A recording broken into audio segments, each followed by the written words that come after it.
Hello tout le monde, salut, c'est Force Pingouin. Merci de regarder Divulgation et Vérité. Merci de vous abonner à la chaîne YouTube de Force Pingouin. Je suis ravi et très content de vous retrouver après 2 absences.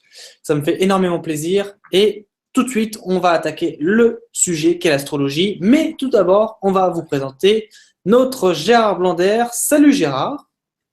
Bonjour Nicolas, tu vas bien? Tes Je vais vacances bien. sont bien passées, mon frère? Oui, très bien, très bien. Ça a été. Parfait, parfait, Et parfait. toi, ça a été les vacances? Bah, tu sais que j'en prends jamais, j'ai pas trop le temps. J'ai travaillé, bah, comme d'hab. Bah oui. J'étais pas sûr de venir dans l'émission. J'avais des petits soucis informatiques, un plantage complet d'Internet que j'ai réussi à réparer quand même. Donc, je te laisse continuer un peu, puis après, on attaque. Je ferai un partage d'écran. J'en ferai deux pendant l'émission. Ok, OK? ok, c'est bon. Donc, du coup, je tenais. Alors, bien sûr, vous avez toujours le petit invité mystère à qui vous devez encore deviner qui c'est, bien sûr. Cependant, en petite introduction, je n'ai pas fait de divulgation et vérité. Comme vous avez pu le voir, j'étais au Mexique, donc c'était un peu difficile de voir et en même temps, ça nous a fait du bien pour du petit repos. Fermons la parenthèse, nous allons faire aujourd'hui le sujet sur l'astrologie. Alors, attention, on ne parle pas de n'importe quelle astrologie, on parle de la vraie astrologie. Je tiens à dire, enfin, nous tenons plutôt, il n'y a pas que moi, nous tenons à dire que les astrologues de maintenant sont des vrais, mais alors des vrais canulars. Ce sont des gens qui font des trucs sans rien savoir. Voilà, donc on va tout exposer, tout vous dire sur les signes astrologiques, sur les décans, sur tout l'astrologie, les constellations, les âges, les années d'un an terrestre, d'un décan terrestre, etc., etc. Pourquoi ça a été amené, par qui, comment et où. On va tout vous dire là-dessus. Et justement, pour vous mettre un petit peu le à la bouche, ça vient de très très loin cette histoire d'astrologie et ça a été amené ici sur la planète par des gens qui ont des civilisations extraterrestres. On va laisser Gérard nous expliquer tout ça. À toi Gérard. Oui, merci. Alors bonjour à toutes et à tous, bonne soirée et bonne visio. Euh, les, les partages d'écran que je ferai, vous pourrez, quand vous regarderez ultérieurement la vidéo, faire des arrêts images et un imprimé écran pour ceux qui veulent avoir dans un petit coin de leur ordinateur les renseignements que je vais vous fournir. Alors la première des choses à savoir, c'est que l'astrologie, qui est valable dans tous les systèmes stellaires, mais ici, nous allons parler de l'astrologie de Gaïa. En ce qui concerne Gaïa, elle a été donnée aux Sumériens il y a un petit peu plus de 50 000 ans par le peuple du système stellaire d'Arcturus, qui est dans la constellation du Bouvier, donc qui s'appelle les Arcturiens, qui font partie, à l'heure actuelle, depuis de très, très, très nombreuses années, de la Confédération galactique. Donc, ce sont eux qui ont amené la connaissance de l'astrologie. Vous savez que, on vous l'a déjà dit maintes et maintes fois, les planètes sont vivantes, émettent et reçoivent de l'énergie, elles communiquent entre elles, elles émettent même des sons qu'on appelle la musique des sphères. Et donc, ces Arcturiens ont amené cette connaissance aux Lémuriens, hein, du continent Mu à l'époque.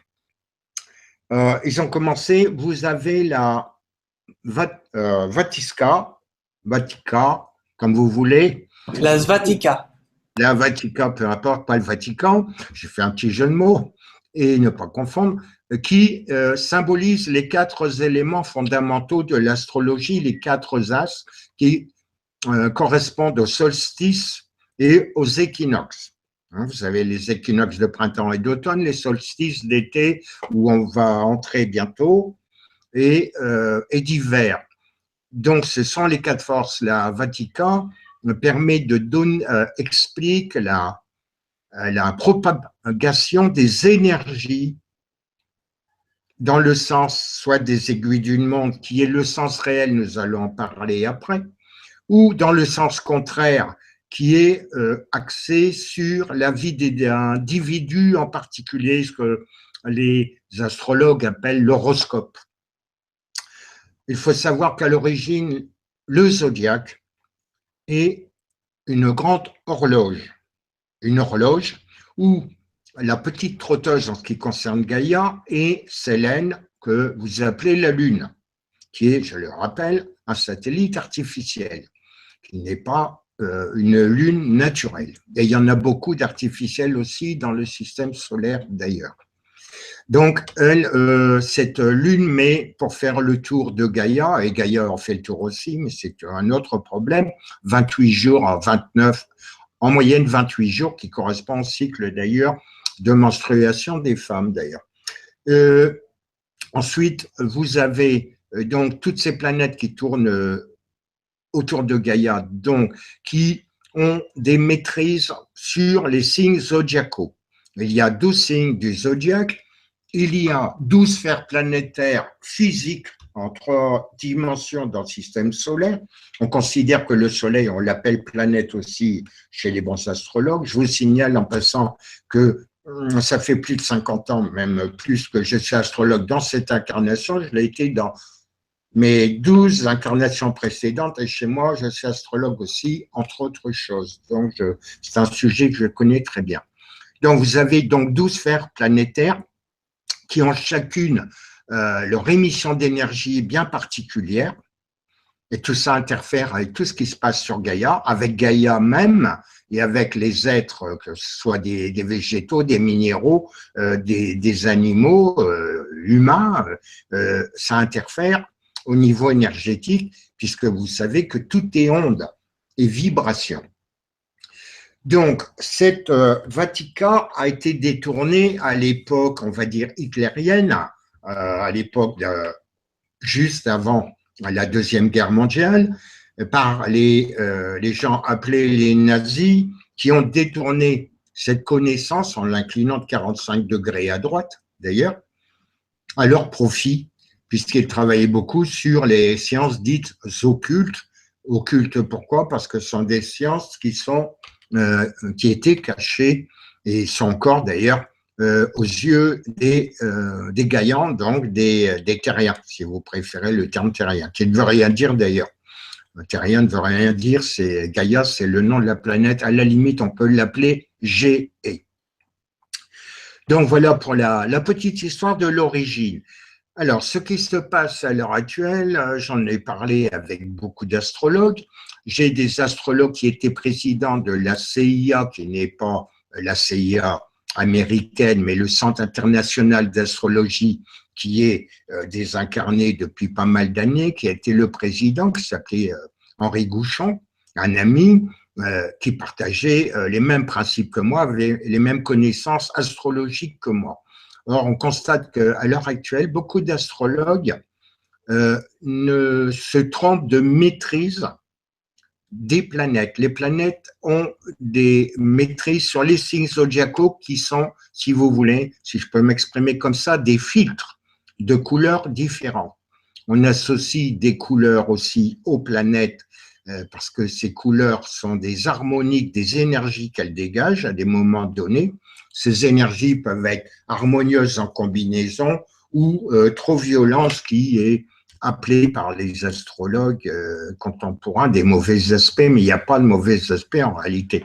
Il n'y a que des excès d'énergie qui sont distribués à certaines périodes. Donc, les planètes ont des couleurs, imaginez-le, qui est, en principe, on parle en géocentrisme, c'est-à-dire par rapport au référentiel Gaïa, on le considère à ce moment-là comme étant le centre du système solaire, et les planètes et l'étoile Soleil tournent autour, ce qui n'est pas vrai dans la réalité, on est héliocentrique, c'est une conversion mathématique simplement. Et donc, on des couleurs, les signes du zodiaque ont des couleurs fondamentales. Et lorsque vous avez, par exemple, si on prend la planète Mars, une couleur rouge qui passe à travers le premier signe du zodiaque, qui est le bélier, dans la couleur est rouge, eh bien, l'énergie éclairante Gaïa et ce qui y vit sera rouge. Si par contre ça passait sur le signe d'à côté qui est vert, qui est le signe du taureau, eh bien ça donnerait une couleur noire, c'est-à-dire pas de couleur du tout, elle serait tout absorbée. Hein, donc, pour bien comprendre le petit principe, donc le zodiaque, et je reviens là-dessus, est une grande horloge, la petite trotteuse, et donc la Lune, 28 jours, ok, bon, le Soleil, tout le monde le sait, Vénus, Mercure, en géocentrique, font un an pour tourner, Vénus également, Mars met 2 ans, Jupiter 12 ans, Saturne 30 ans, etc. Uranus 72, Neptune 182, Pluton environ 250 ans. Pour l'étoile et le triangle, parce qu'il manque 2 planètes qu'on vous a cachées, qui sont découvertes officieusement, mais pas officiellement, que j'ai nommées sans savoir comment les astrophysiciens vont nommer ça, que j'ai nommé l'étoile qui aurait la maîtrise sur le signe de la balance et le triangle qui aurait la maîtrise sur le signe de la Vierge, qui est juste en face du signe des Poissons qu'on a quitté fin décembre 2012 pour entrer dans l'ère du Verseau. Alors, l'aiguille, la petite aiguille la plus lente est le point vernal. Le point vernal qui met 72 ans exactement pour parcourir 1 degré du zodiaque, mais dans le sens rétrograde. Il faut savoir une petite parenthèse, après je vais vous faire un partage d'écran, que les scientifiques disent mais c'est de la foutaise l'astrologie, regardez mais le point vernal a bougé et donc il faudrait décaler les signes du zodiaque de 30 degrés. Ces gens-là, ils sont bien gentils, ils sont des scientifiques, mais ils n'ont rien compris. Pour l'instant, ça va venir. Ils ne savent pas que l'astrologie ne vient pas des étoiles dans le ciel parce que ça dessinait des figures. On prend taureau, bélier, etc., le cancer, le crabe, et ainsi de suite, j'en passais les meilleurs. Mais non, l'astrologie a été donnée aux Lémuriens, donc il y a 50 000 ans, un petit peu plus à l'heure actuelle, et les gens habitant sur Gaïa, les humains, en regardant le ciel, quand le ciel est bleu, il n'y avait pas de chemtrail à l'époque, donc le ciel était limpide, il n'y avait pas de pollution, et il y a des milliards d'étoiles qui étaient visibles dans le ciel, y compris la Voie lactée qu'on voyait très très bien à l'époque, qu'on a du mal maintenant. Et donc, vous savez très bien, donc les gens, pour se repérer parmi les étoiles, ont voulu dessiner des figures qui correspondaient au zodiaque. Donc, c'est grâce au zodiaque qui a été donné par les Arcturiens qu'on a dessiné les constellations qui d'ailleurs n'ont pas des valeurs égales au niveau dimension. Si vous vous voulez faire l'expérience pour vérifier un peu ce que je suis en train de vous dire, prenez une feuille de papier, faites une centaine de points dessus avec un crayon, n'importe où. Et puis, vous allez relier ces points, vous dessinez pratiquement ce que vous voulez. Donc, le peuple de Gaïa, à une époque, pour se repérer parmi les étoiles, a donc essayé de relier les étoiles les plus caractéristiques, les plus brillantes dans des secteurs de la bande zodiacale de Gaïa, et les a reliées, ces étoiles, pour former des pseudo-figures qui représentaient les symboles des 12 signes zodiacaux. Donc, remettons, c'est ce que je suis en train de vous faire, vous savez que je passe beaucoup de temps pour vous et gratuitement à vous partager mes connaissances qui sont des connaissances exactes, remettons les pendules à l'heure.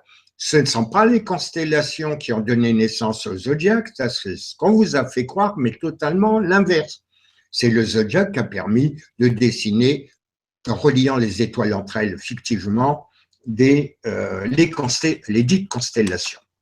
Bien, il faut savoir aussi que lorsque vous changez d'heure, vous n'allez pas changer votre monde. Quand vous changez d'heure, si vous avez une pendule comptoise chez vous, par exemple, vous n'allez pas la retourner à l'envers ou la pencher de 30 degrés. Hein, ça, c'est encore des vues de l'esprit de certains scientifiques qui font obstruction à votre connaissance, bien entendu, pour vous maintenir dans l'ignorance la plus totale, pour pouvoir vous diriger plus facilement. On vous en a déjà parlé. Donc, je vais faire maintenant un partage d'écran pour vous montrer vous allez comprendre les maîtrises réelles des planètes par rapport au signe, c'est-à-dire qui correspondent aux filtres de couleurs que sont les signes zodiacaux. Et vous allez comprendre que ensuite, les autres planètes qui ont été découvertes et les deux autres qu'on ne vous a pas encore découvertes officiellement correspondent à des fréquences plus élevées des planètes de base. Donc, je vais faire mon partage maintenant. Alors, je prends l'écran 1, voilà. Alors, il faut que je trouve ça. Oui. Est-ce que tout le monde voit l'écran? Oui, c'est bon. Bien. Alors, je vais essayer de prendre quelque chose qui va être plus pratique pour vous, pour moi, pointer un peu, voir là. Voilà. Vous voyez le petit rond rouge là, ce sera plus facile pour vous. Donc, voici le zodiaque. Alors, je vais quand même pas vous les apprendre, tout le monde, surtout les femmes ou jeunes femmes, aux demoiselles qui nous écoutent connaissent quand même un peu les signes zodiacaux. Donc, vous avez ici le bélier, le taureau, les gémeaux, le cancer, le lion, la vierge, la balance, le scorpion, le sagittaire, le capricorne, le verseau, le poisson. Vous avez ici des petits traits à l'intérieur. Je remets les maîtrises des planètes ici. Alors, le bélier, c'est Mars. Même les astrologues à l'heure actuelle sont d'accord. Le taureau, c'est Vénus. Tout le monde est d'accord. Les gémeaux, c'est Mercure. Tout le monde est d'accord. Le cancer, c'est Sélène, la lune. Tout le monde est d'accord. Le soleil, pour le lion, tout le monde est d'accord. Alors, il manque le triangle et l'étoile. Mais bientôt, l'étoile, ils vont vous la divulguer officiellement.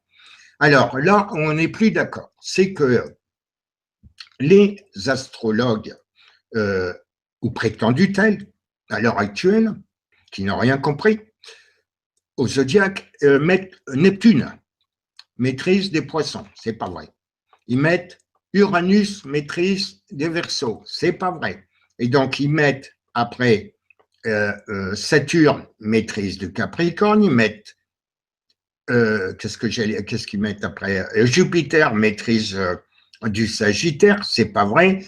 Tout le monde est à peu près d'accord à l'heure actuelle pour mettre Pluton, qui est l'octave de Mars d'ailleurs, le mettre au Scorpion.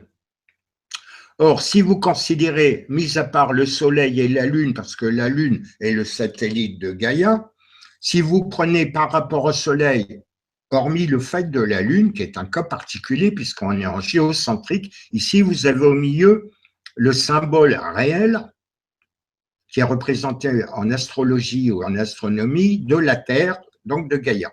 Voilà, c'est ce symbole.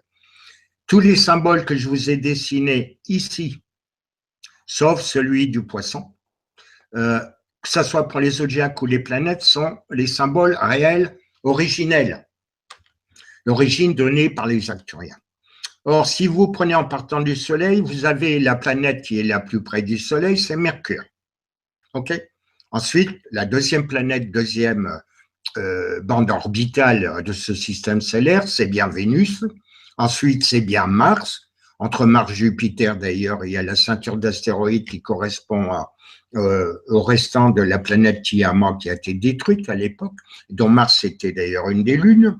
Et vous avez, après Jupiter, vous voyez, on suit l'ordre orbital en partant du Soleil. Ensuite, vous avez Saturne, dit Chronos, qui est entre parenthèses le père du Soleil, qui maîtrise l'âge d'or. Et vous savez que les alchimistes arrivaient à transformer le plomb en or. Nous sommes rentrés dans l'ère du Verseau le 21 décembre 2012 exactement. Le point vernal est rentré à 0 degré, puisque la précession des équinoxes, le point vernal se balade dans le sens dit rétrograde.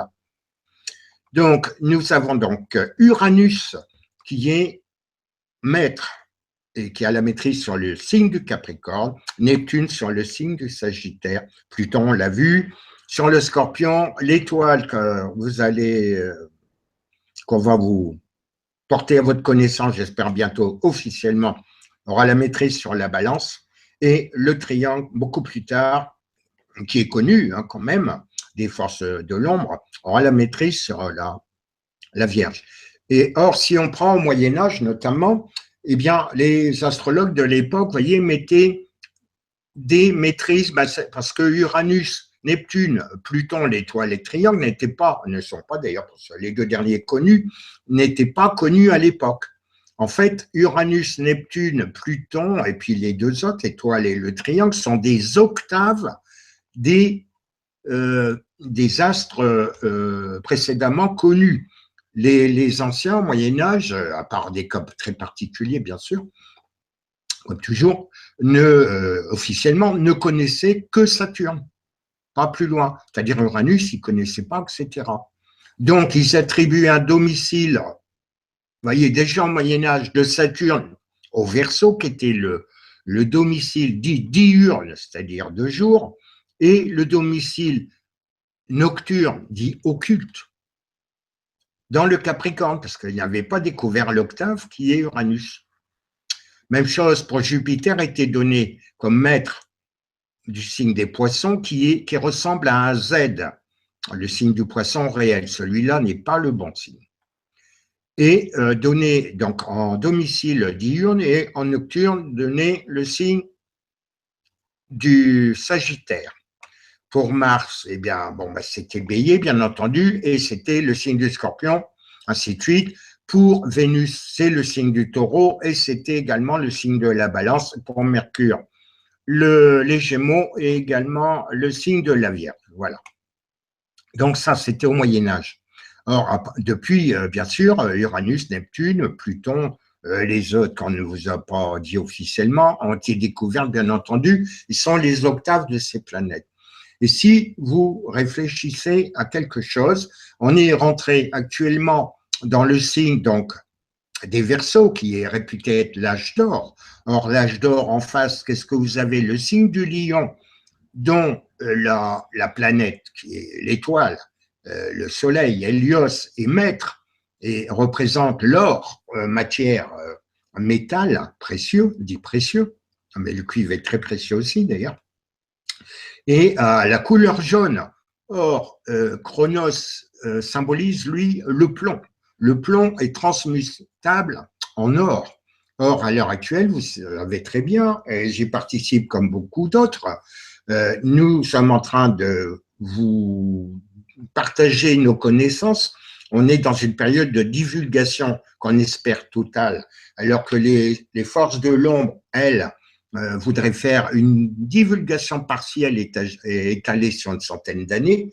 Alors, nous ne sommes pas d'accord. Nos amis extraterrestres de la Confédération et de la Fédération ne sont pas d'accord non plus. On veut faire une divulgation totale, sachant qu'on ne peut pas non plus aller au-delà du libre arbitre, c'est-à-dire ceux qui veulent rester dans leurs croyances idiotes, le reste, et puis tant pis pour eux. Ils ne participeront pas à la prochaine moisson qui s'approche à grands pas. Donc, voilà pour les maîtrises. Et vous voyez que donc c'est d'une logique implacable dans l'ordre des orbites des planètes. Pluton, qui a été déclassé par les scientifiques pour des raisons occultes, je ne vais pas m'y étendre pour l'instant, a été déclassé en tant que planète. Mais c'est une ânerie, parce que vous voyez le symbole de Pluton. Pluton a deux petites antennes en haut, parce que Pluton est double. Il a son satellite qui s'appelle Charon, qui est presque aussi gros. Si vous prenez Pluton et Charon, qui est un système double représenté par son logo exact, eh bien, c'est largement une masse égale à Mercure. Donc ça, c'est de la connerie encore. L'étoile ici, c'est une planète qui est 3 fois de la taille de Gaïa, plus grosse que Jupiter, pardon. Donc, il faut savoir que ça représente ici le signe des Verseaux. J'insiste dessus parce que c'est important pour votre connaissance, pour votre savoir, qui est la base de l'évolution. Ça représente un lac de l'eau, mais également les ondes électromagnétiques et tout ça. Vous allez bientôt pouvoir, vous commencez déjà, mais pouvoir en bénéficier avec les énergies libres, l'énergie dite du vide, qui est plein d'énergie, etc. Enfin, plein de choses là. Vous allez avoir accès à tout ce qui est ondes, la télékinésie, réplication, l'antigravité, etc. J'en passe des meilleurs. Et le signe du Capricorne représente un barrage. un barrage, et l'eau, donc ici, de l'air du Verseau est arrêtée par le barrage. Mais le barrage, une fois que le barrage va céder, que l'eau va s'écouler, vous avez une petite vague là en bas, puis le courant qui suit le barrage, et vous avez un courant qui est représenté par le Sagittaire. Notez que Neptune, le vrai symbole de Neptune, représente un arc avec une flèche. Or, le Sagittaire, c'est pareil. Je vous signale que Uranus, voilà le vrai symbole. Vous avez un petit rond là qui est très important en bas. Vous n'avez rien en haut. Vous avez en face, qu'est-ce que vous avez en face du Capricorne? Le signe du Cancer. Le signe du Cancer, la maîtrise, c'est la Lune. Or, Uranus représente les 4 phases de la Lune. Le premier croissant. Non, ici, la nouvelle Lune, le premier quartier, la pleine Lune, le dernier quartier. Pour Neptune, ça représente bien le Sagittaire, vous avez l'arc avec la flèche, etc. Donc, voilà pour la véritable maîtrise des planètes, donc des énergies sur les signes zodiacaux, sachant que toutes les manifestations qui se déroulent sur Gaïa sont dues pour la plupart, il n'y a pas que ça, bien entendu, aux énergies planétaires. Les signes astrologiques ne sont rien sans les énergies planétaires. Ces planètes ont beaucoup plus d'influence quand elles sont dans le signe, le filtre qui leur convient. À l'heure actuelle, Jupiter, par exemple, se trouve dans le signe de la Balance. Pluton se trouve à l'heure actuelle dans le signe du Capricorne. Donc, je vais arrêter le partage d'écran pour l'instant, puis je vous en ferai un autre. On va un petit peu parler si y a des questions, puis on va passer à la suite. Donc, merci GG pour cette vraiment belle présentation. Oui, il y a des questions. Il y a 2-3 questions qui sont en cours. Donc, on va y répondre tout de suite. Donc, encore une fois, n'hésitez pas à poser vos questions. Nous y répondons avec grande importance et avec plaisir toujours. Donc, première question qui nous vient de… qui nous vient de qui? Merde. Ah voilà, qui nous vient d'Evelyne, qui d'ailleurs est très présente à nos émissions, qu'on le remercie toujours. Donc, salut Evelyne à toi. J'ai entendu dire que Pluton, il y aurait une masse qui correspondrait à une planète. Est-ce exact, Gérard? Redis-moi Alors, en fait, elle pose la question que Pluton, il y aurait une correspondance qui ferait d'elle une planète. Est-ce que c'est exact? Ben, Pluton, je viens de le dire, Pluton est une planète. Elle a son satellite qui est très gros, sa lune, qui s'appelle Charon, qui est d'ailleurs habité. Il y a du monde qui habite dessus. Bon, enfin bref, c'est un autre sujet. Donc le groupe, les deux astres, Pluton et Charon, tournent l'un autour de l'autre. Il faut savoir que peu de gens le savent. Gaïa, la planète sur laquelle vous êtes, tourne autour de la Lune aussi. Ça, on ne vous l'a pas appris à l'école, c'est clair, et on ne risque pas de vous le cacher. Enfin, je vous le dévoile, mais d'autres vous le diront peut-être. Pourquoi? Parce que le centre gravitationnel entre Sélène et Gaïa ne se trouve pas à l'intérieur, au centre même de Gaïa, mais se trouve pas dans l'espace, mais à la fin de, comment dirais-je, de l'atmosphère planétaire de Gaïa. Le point de pivot, donc, ce qui fait que Gaïa tourne aussi autour de Sélène. Ça, on ne vous dit pas. Mais tous les déplacements des planètes ne sont pas des petites boules qui tournent autour du Soleil. Le Soleil se déplace dans son bras galactique, qui est le bras d'Orion. Et en se déplaçant, les planètes suivent le Soleil, forcément, ça fait des vortex, comme des brins d'ADN. Tout ce qui est en haut est comme ce qui est en bas pour accomplir le miracle du seul chose, c'est-à-dire que le macroscope correspond au microscope. Et votre ADN, eh bien, les systèmes stellaires sont aussi des portions d'ADN. Donc, ça ne tourne pas bêtement à plat comme on vous l'apprend à l'école, si on vous l'a appris, mais ça tourne en spirale. Parce que tout se déplace. Et donc, voilà. Donc, Pluton et Charon, ben c'est une planète, et Pluton est une planète. Ce sont simplement les scientifiques, enfin poussés par les forces occultes, et notamment le Vatican, j'aime pas parler de religion ni de, vous le savez, ni de tout ce qui est l'argent, ni tout ce qui est politique, mais ils attendent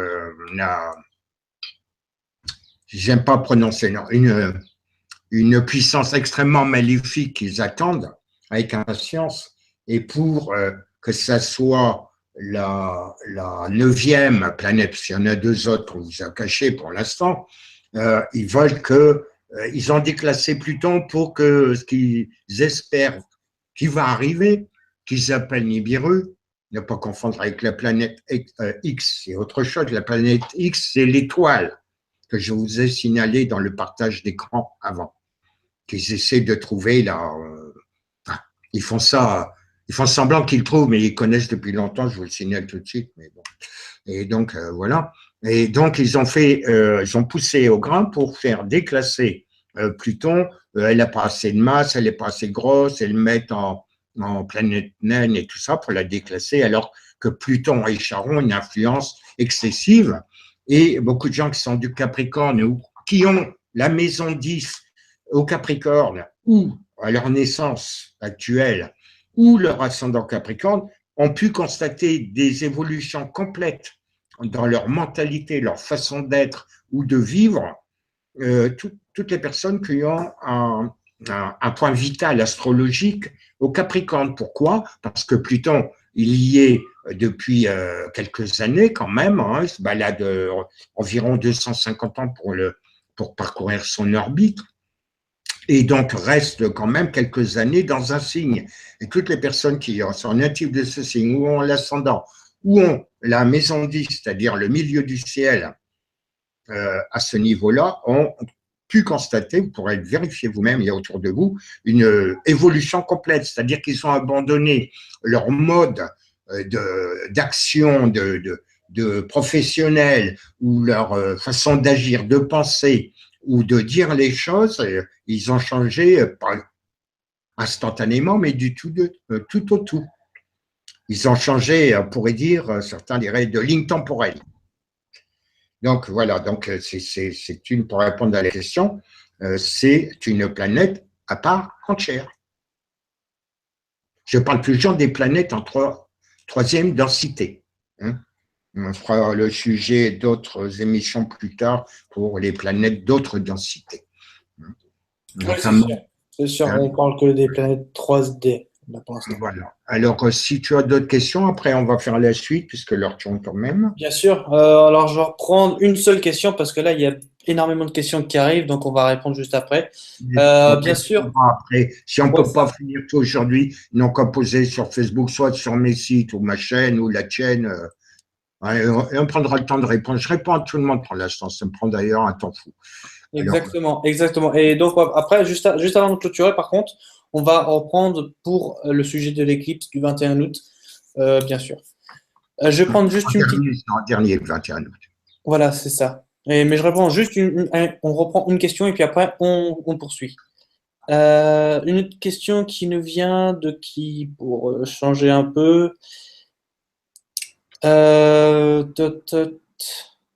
Evelyne, pour changer d'ailleurs. Est-ce que toutes les planètes ascensionnent-elles aussi comme la Terre ou passent dans d'autres dimensions elles aussi? Oui, oui. Alors oui, la réponse est oui. Gaïa ascensionne, va passer, elle est en transition alors en 4D, elle est en train de migrer en 5D. Le Soleil, Hélios, un autre compagnon. Alors, je vous signale, ça s'appelle occultement, ça s'appelait le Soleil noir. Il y en a qui rigolent. Hein. C'est extrêmement courant dans la galaxie et dans toutes les galaxies, dans cet univers, ailleurs je ne connais pas, que les systèmes solaires sont des étoiles doubles. Les étoiles uniques et simples dans des systèmes solaires sont très rares. Le Soleil, Hélios, de ce système stellaire, a son compagnon qui, de la première densité, est passé il y a quelques mois en deuxième densité. Vous étant en troisième densité, vous pouvez donc, avec ou des bonnes jumelles ou un petit télescope, en prenant les précautions d'usage pour ne pas brûler votre macula ou votre rétine, observer légèrement à gauche en bas, 45 degrés du Soleil normal. Et donc, hop, il apparaît. Toutes les planètes, les étoiles ont, comme vous, sont vivantes, je vous le rappelle, ont des chakras et ont des consciences d'existence dans plein de densités. Vous avez théoriquement, bon, pour beaucoup, que je vais pas qualifier les moutons, là, ceux qui ont voté d'ailleurs en France, ça m'a fait rigoler, et donc qui n'ont pas accès, certains n'ont pas accès à leur moi, je vais dire entre guillemets, supérieur, c'est impropre de dire supérieur, il n'y a pas de haut et de bas dans les univers, ni dans les densités, dans les fréquences plus subtiles, je vais dire, plus élevées, ou des densités plus subtiles ayant moins de matière brute, dite physique, eh bien, les planètes, c'est pareil.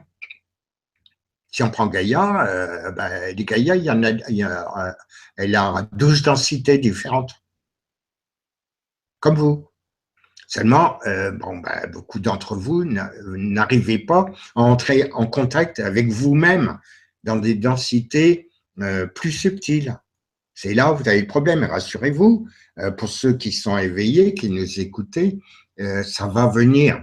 Vous allez bientôt avoir des possibilités de pouvoir dialoguer ou avoir les informations directement de vous-même dans d'autres densités et par là même avoir accès à vos incarnations précédentes, que ce soit sur Gaïa dans le champ astral ou mental de Gaïa ou le champ astral ou mental d'autres planètes dans le système solaire, mais également voire dans d'autres systèmes stellaires au sein de cette galaxie, voire même pour certains d'entre vous, j'en ai repéré quelques-uns, voire même de galaxies qui font partie, d'un côté, qui font partie de la mode galactique locale dans cet univers.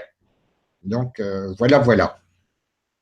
Exactement. Et sachez que si Gaïa et toutes les autres planètes d'ailleurs ne seraient pas vivantes, dans ce cas-là, vous n'aurez pas de volcan, vous n'aurez pas de séisme, de tremblement de terre ou encore de vent tout court. Voilà. Sachez que c'est quand même très important. Oui, parce que les planètes communiquent, vous envoient des énergies et en reçoivent de vous, mais Gaïa aussi, par votre premier chakra qui n'est pas, parce que habituellement vous êtes habitué à ce que nous parlions de 7 chakras. Le racine, qui se trouve au niveau du pubis, mais en fait vous avez, au niveau de vos plantes de pied, vous avez le premier chakra et elle se trouve là. Hein, donc voilà, en fait vous en avez 12 et non pas 7. Les planètes, c'est pareil. Les étoiles, dont fait partie le Soleil, c'est la même chose. Au-delà de 12, je ne peux pas vous renseigner, je ne sais pas. Ah ben, je ne sais pas, donc je ne dis rien. Alors, qu'est-ce qu'on fait? On passe à la suite? Oui, on fait la suite, on continue. Alors, je fais un partage d'écran. Alors, tout partager, viens ici. Tout. Alors, on prend écran, partager. Alors, c'est bon, tout le monde voit bien? Ouais, c'est bon. Bon, alors ici, je vais vous expliquer. Je vous rappelle, vous pourrez, quand vous revisionnerez la vidéo que nous sommes en train de faire, vous pourrez faire un arrêt image quand vous arriverez à la séquence actuelle et faire un imprime d'écran et mettre ce fichier, ce qui est présenté à l'heure actuelle, dans un fichier Open, en PNG ou autre.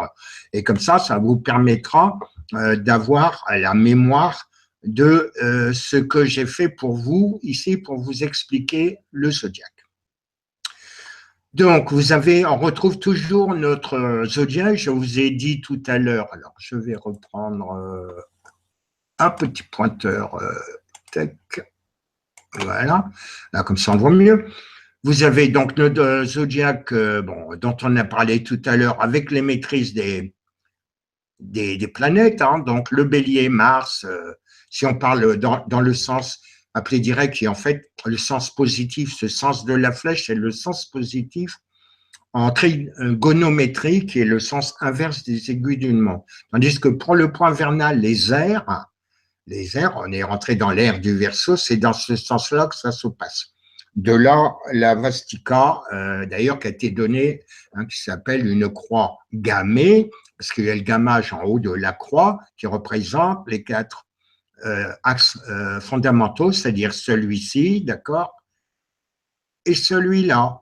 Et le gammage définit le sens de distribution des énergies.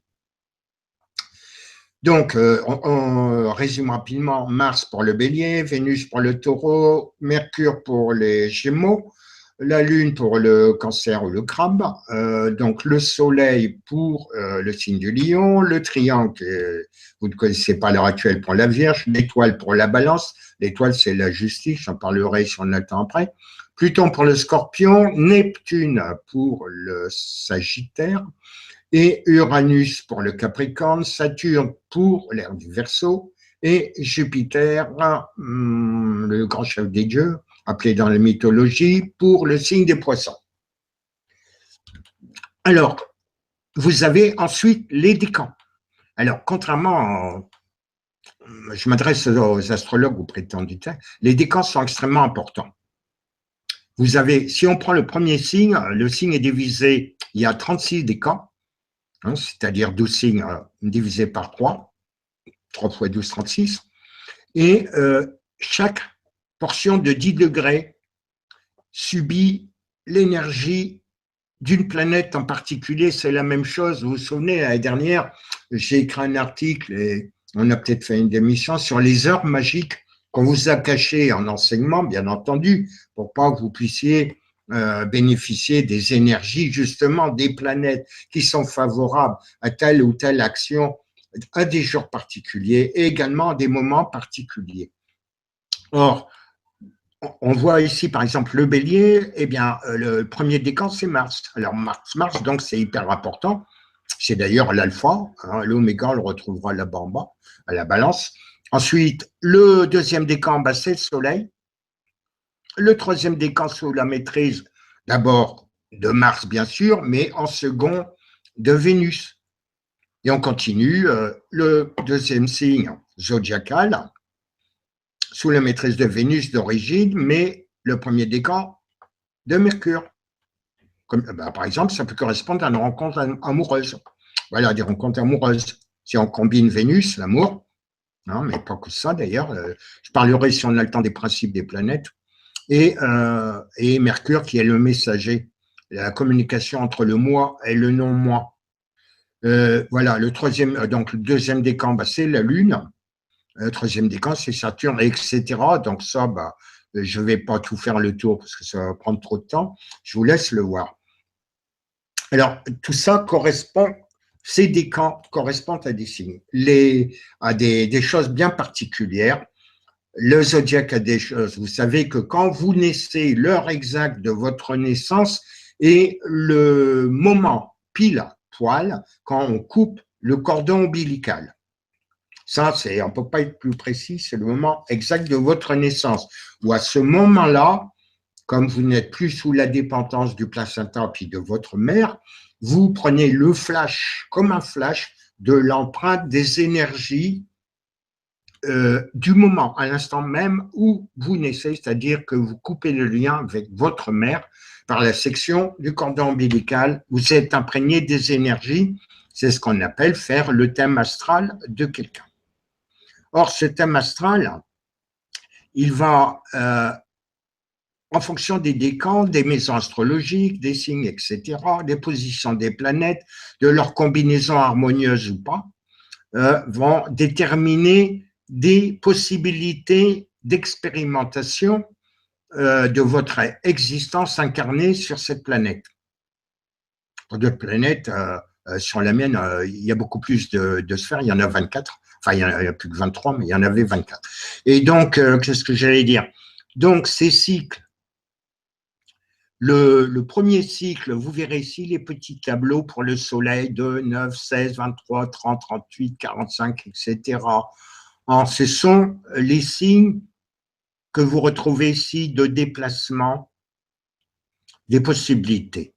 Les possibilités de durée de vie, je précise bien, en troisième densité ici. Le premier cycle d'incarnation de 1 à 36 ans. il va jusque, paf, là, il fait le tour complet du zodiaque.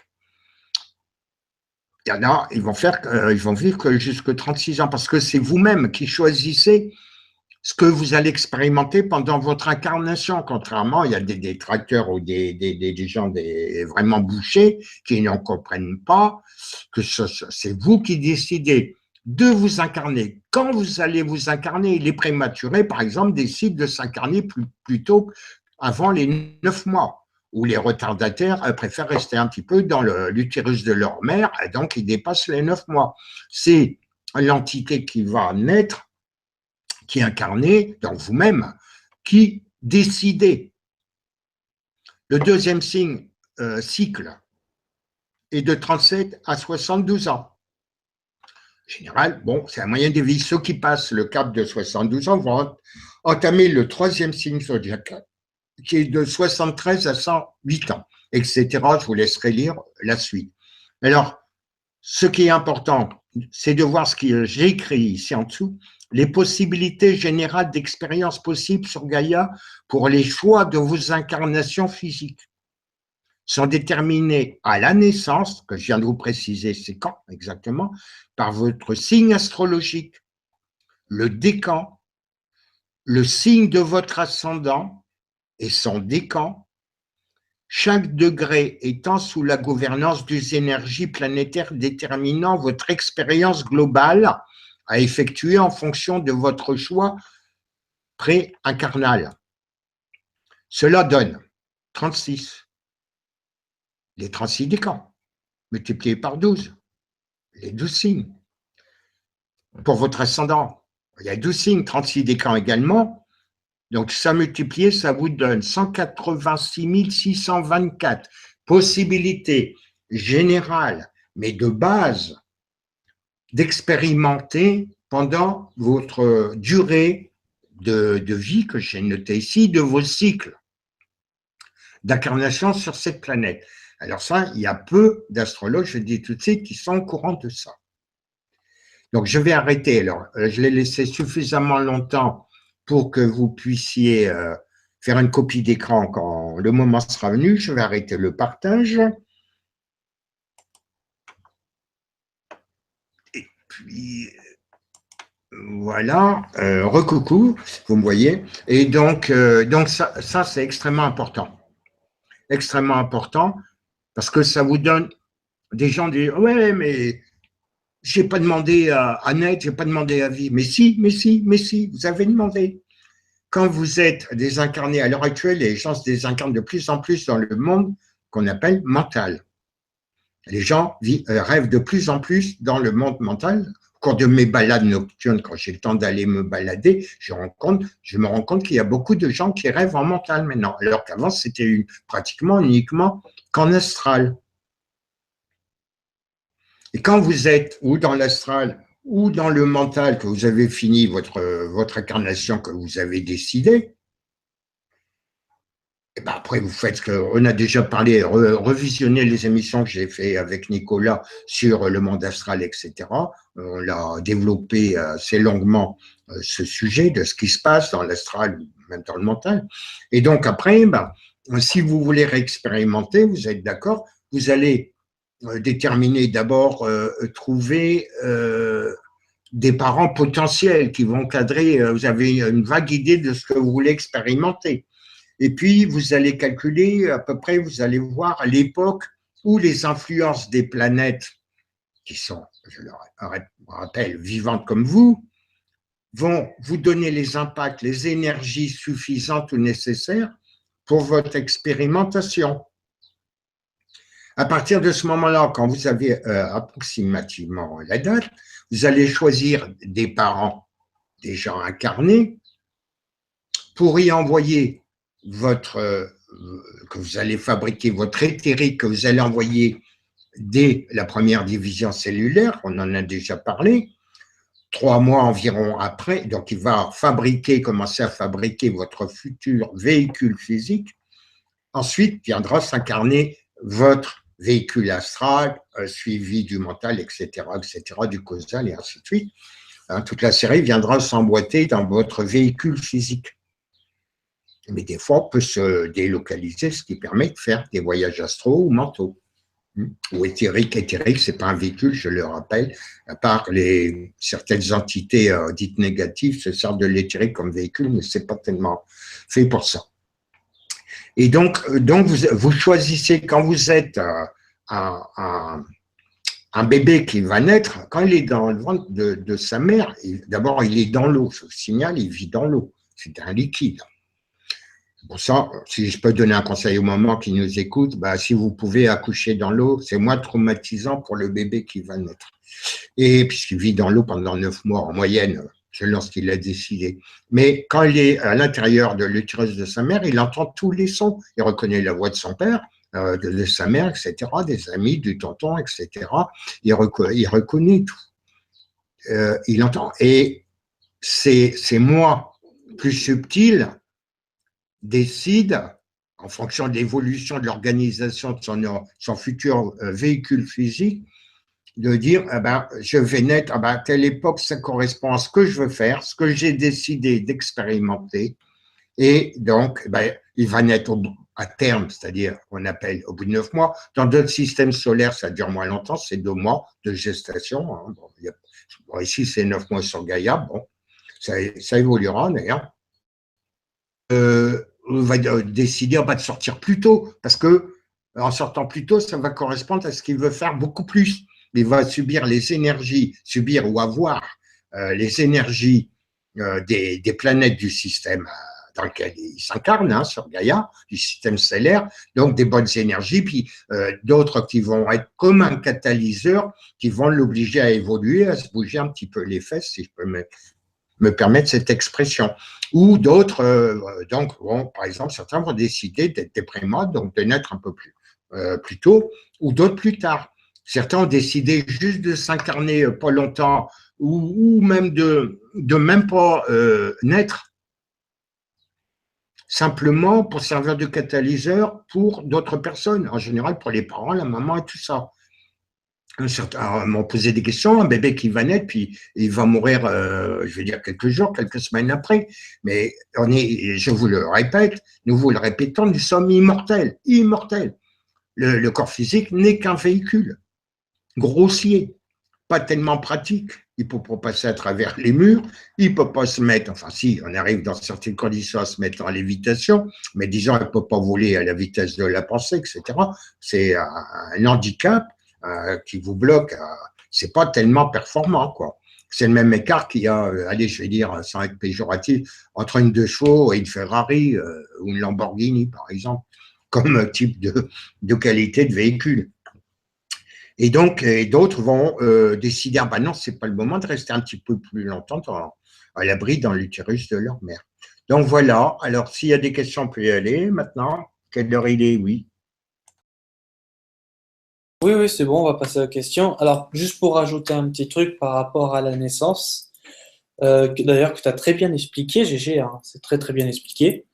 Il faut savoir que les gens, ok, vous avez décidé de naître. Donc, c'est pour ça qu'on dit l'expression, quand les parents ils disent, on a choisi de te mettre au monde. Parce qu'en fait, ils ont créé le corps. Mais en fait, en réalité, la phrase est mieux dite, c'est lorsque vous vous exprimez, j'ai choisi d'être dans ce monde. Là, c'est très bien expliqué. Et du coup, pour les parents, l'enfant, il arrive. Toi, tu es déjà dans ce monde. L'enfant, il arrive. Qu'est-ce que tu fais? Tu vas l'adapter à ce monde. Mais attention, lui, il a ses règles, il a ses principes. Toi aussi. Il faut que vous soyez communicants, mais adapte le bébé dans le monde dans lequel tu es, tout en respectant les principes du bébé. Ce qu'on appelle bien sûr plus couramment les lois naturelles de l'enfant. Il y a beaucoup de livres qui ont été écrits d'ailleurs à ce sujet. Et son libre arbitre, première distorsion, hein, qui n'est pas une loi mais un principe. Parce que les lois n'existent pas chez les entités de densité supérieure. Hein, les lois, c'est purement physique. Et encore, quand je dis physique, c'est purement physique pour les forces de l'ombre. Exactement, sachant que bien sûr, on sait très bien, une loi aujourd'hui n'est pas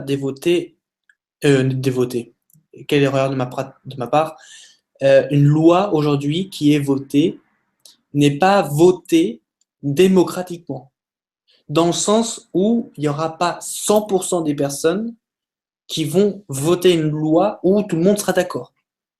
C'est à la majorité. Donc, par cette condition, la loi est imposée. Voilà. Dans un certain sens, bien sûr. C'était juste un complément pour ce que avait dit GG. On passe tout de suite aux questions. Alors, là, j'ai vu beaucoup de questions se défiler. On va répondre aux questions seulement en rapport avec le lieu, avec le sujet. Si vous avez une question qui est en rapport avec l'astrologie, on y répondra. Si c'est écarté du sujet, on n'y répondra pas. Ça, c'est clair. Je tiens à vous le dire. Donc, on va reprendre les questions, parce qu'on les a déjà prises tout à l'heure. Alors, une question qui nous vient de qui pose des questions.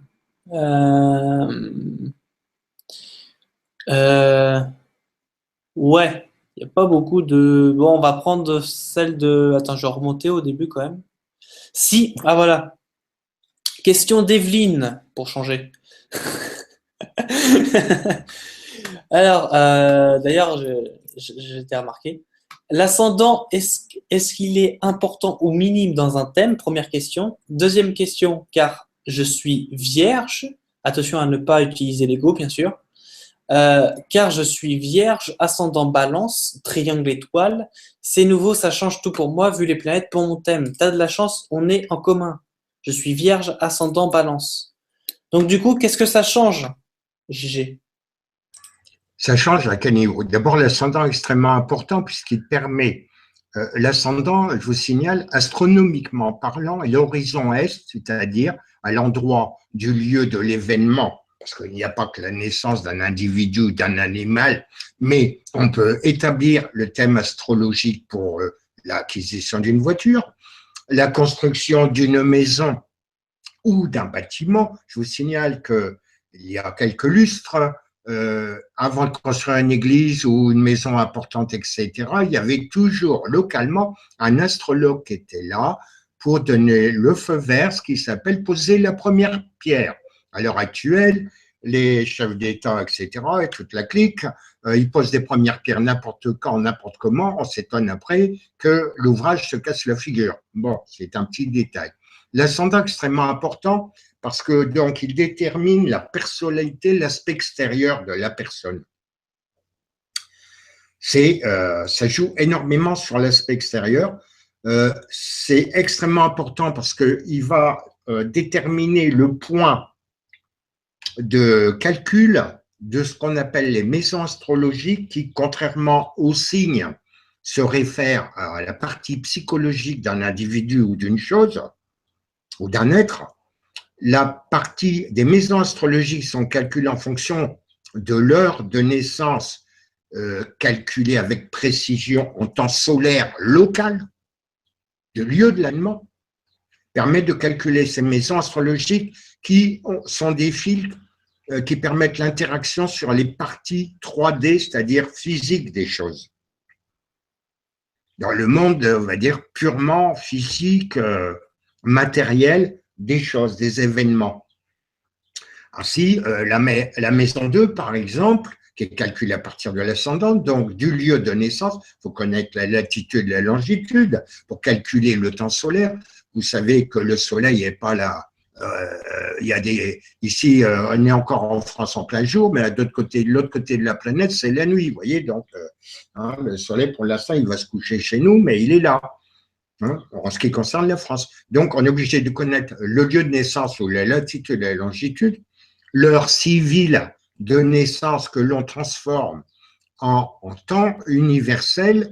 Une fois qu'on a ici, par exemple, nous avons en France 2 heures d'avance sur le temps universel. Ensuite, localement, on va transformer en temps solaire local. À partir de là, on a calculé l'ascendant. Et on calcule, donc, il y a différentes méthodes. On calcule les positions des pointes, des cuspides, des maisons astrologiques qui vont permettre de définir donc les événements matériels. La maison 2, par exemple, va se référer à l'argent gagné par le travail, par soi-même, par exemple. il y a une petite aussi une interférence avec la santé des gens. La maison 8 qui se trouve en face va être, c'est une maison des crises où ça peut interférer sur le plan des petits soucis de santé pas courants, habituels, mais qui arrivent comme ça une fois par hasard. Enfin, le hasard n'existe pas, mais va se référer à l'argent des autres, d'autrui. Mais va se référer par exemple aux impôts que vous devez payer. Vous voyez, c'est la maison 8 par exemple, mais l'argent de votre conjoint, si vous êtes en séparation de biens, par exemple marié. Marié, c'est encore source d'ennui. Et la maison 3 va vous permettre, par exemple, les rapports avec votre voisinage, vos frères, vos sœurs, etc. La maison 4 va se référer à votre maison familiale, à votre domicile ou à votre père, voire votre grand-père, etc. La maison 5 à votre progéniture, vos divertissements, vos vacances, ainsi de suite. La maison 6, bon, les petits soucis de santé. En face, on trouve la maison 10, c'est les plus gros soucis de santé qui sont des catalyseurs. La maison 7 va se référer à tout ce qui est justice, à votre conjoint ou votre conjointe, à vos contrats que vous signez sur le plan matériel, vos contrats de travail, etc. Va aussi avoir un rapport avec les gens, vos ennemis dits déclarés, c'est-à-dire que vous connaissez que ce sont des gens qui vous en veulent, des ennemis. Alors que la maison 12, ça sera plutôt les amis sournois que vous ne connaissez pas, et ainsi de suite. Puis grosses maladies, et ainsi de suite. La maison 10, bon, elle est très importante. Les 4 points cardinaux qui se réfèrent à la Vastika sont la maison 1 en face la maison 7, et la maison 10 qu'on note MC en astrologie, qui est le milieu du ciel, et en face la maison 7. Et la maison 10 va agir sur le plan matériel sur votre profession librement choisie. Alors que la maison 6, c'est le travail que vous êtes obligé de faire pour gagner votre croûte, vous voyez, qui ne vous plaît pas spécialement. Tandis que la maison 10, ben oui, là, c'est la profession librement choisie, c'est votre position vis-à-vis de la société. Par exemple, à l'heure actuelle, ceux qui ont la maison 10 en Scorpion ont changé de profession de leur propre volonté, de leur libre arbitre, ont changé de tout au tout leur façon de vivre, d'agir, etc. Bon, je ne vais pas citer des noms, mais des gens que vous connaissez très bien en émission qui ont changé de ligne temporelle, si on peut s'exprimer comme ça, parce qu'ils ont la maison 10 donc qui se trouve au Capricorne, où se trouve Pluton, qui est la régénération, qui Pluton détruit ce qui est passé, ce qui est obsolète.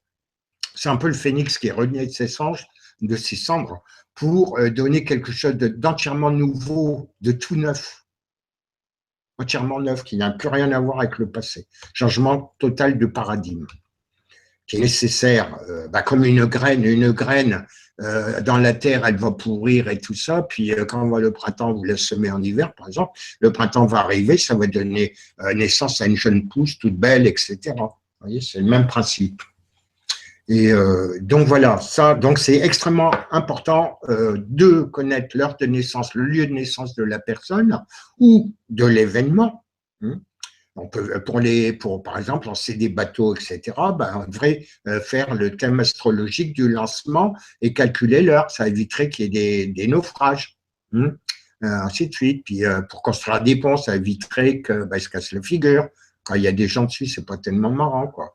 Des choses comme ça. Dans le temps, ça se faisait quand même. Parce qu'il faut remarquer que l'astrologie moderne, maintenant, se perd. Les gens, forcément, on leur a pas enseigné toutes ces choses qu'on essaie de partager avec vous. Hein.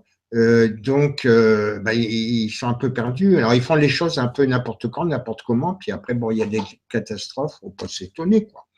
Parce qu'ils agissent sans connaître, sans savoir.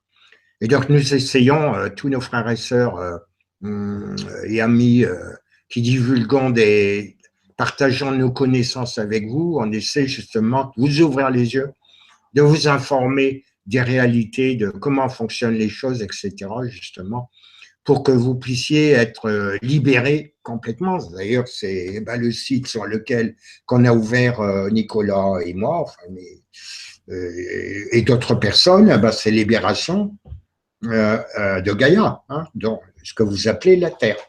Donc, c'est fait pour ça.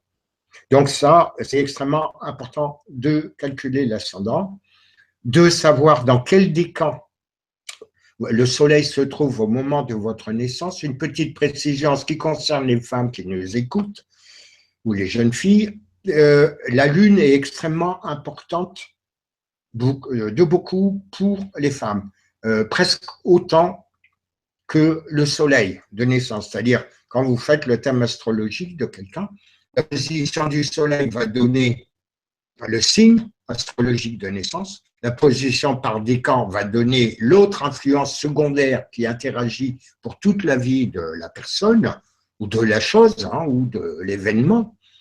Et les maisons astrologiques vont agir sur le plan purement matériel aussi. Et donc, cela est extrêmement important d'avoir toutes ces coordonnées pour établir disons, pouvoir avoir la connaissance du travail que la personne va avoir à faire, de ce qu'elle va devoir apprendre pendant son incarnation et comment elle peut faire.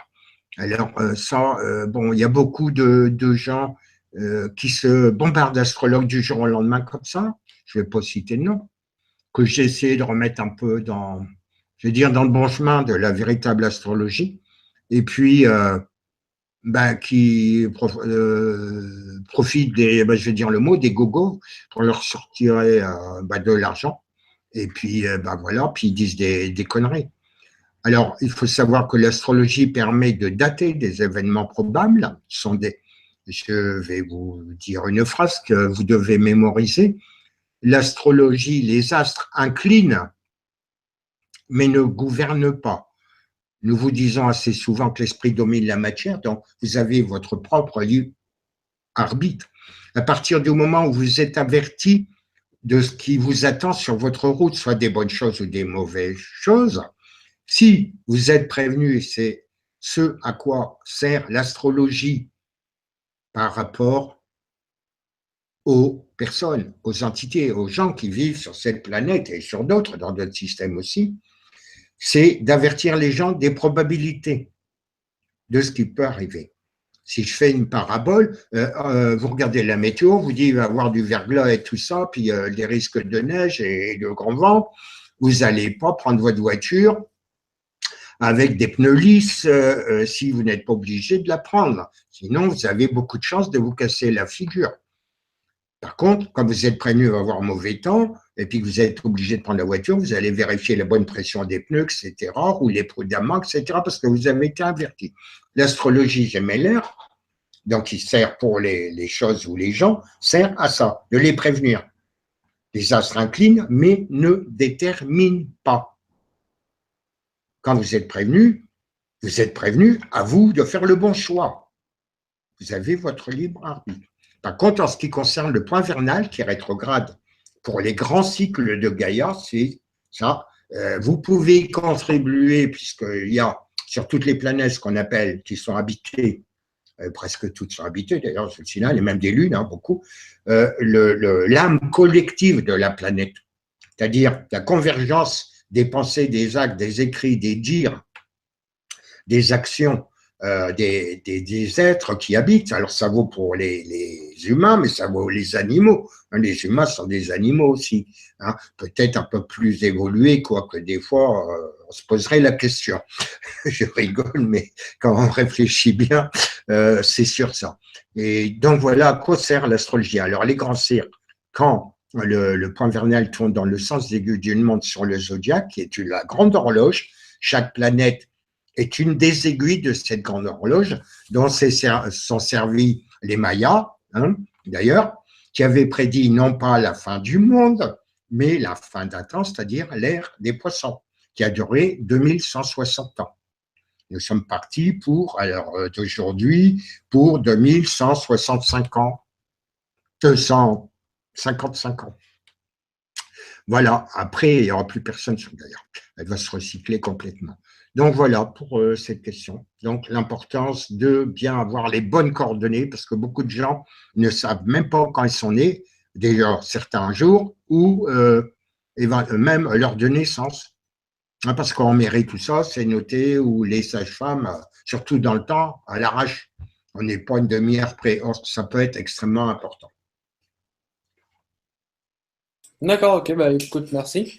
Oui, j'en profite aussi pour dire que l'astrologie s'applique à tout le monde en fait. C'est pas parce que, voilà, vous êtes humain, vous êtes capable de reproduire, vous êtes capable de saisir la compréhension de ça, que du coup ça s'applique qu'à vous ou qu'à l'être humain. Non, non, ça s'applique à tout, même les baleines, même les mollusques avec leurs moules là, etc. Hein, ça s'applique vraiment à tout. Voilà. Sur ce, juste avant de quitter, parce que là, l'heure est passée, mine de rien, hein, ça fait quand même plus d'une heure. N'hésitez pas à reprendre vos questions, n'hésitez pas à faire des copier-coller, hein, n'hésitez pas à mettre vos commentaires, on y répondra bien sûr avec grand plaisir, bien évidemment. Sur ce, on va vous dire avec Gérard, bonne soirée à vous. Merci Gérard d'avoir participé à cette émission. Mais je t'en prie, une petite parenthèse. Je le répète, je passe, et beaucoup comme moi, nous passons un temps fou à répondre à toutes les questions des gens, des fois des journées entières. Donc, évitez, s'il vous plaît, on vous l'a déjà demandé, de poser des questions en privé. Parce qu'il faut le temps de les lire, il faut le temps de vous répondre, etc. Ça prend un temps fou. Et ne soyez pas égoïste. Essayez, si vous posez des questions, d'être le plus bref possible d'abord. Et puis de poser des questions publiques, que les réponses soient publiques. Comme ça, tout le monde en profite. Vos frères et sœurs en profitent également. Pas uniquement vous. Merci. Merci à vous. Merci à toi, Gégé, d'avoir participé. N'hésitez pas à tout mettre en public. Ce sera bénéfique pour tout le monde. Sur ce, je vous souhaite une très bonne soirée. À la semaine prochaine. Lundi, deuxième jour de la semaine, 18-19h, heure de Paris. Merci à vous. Salut. Au revoir.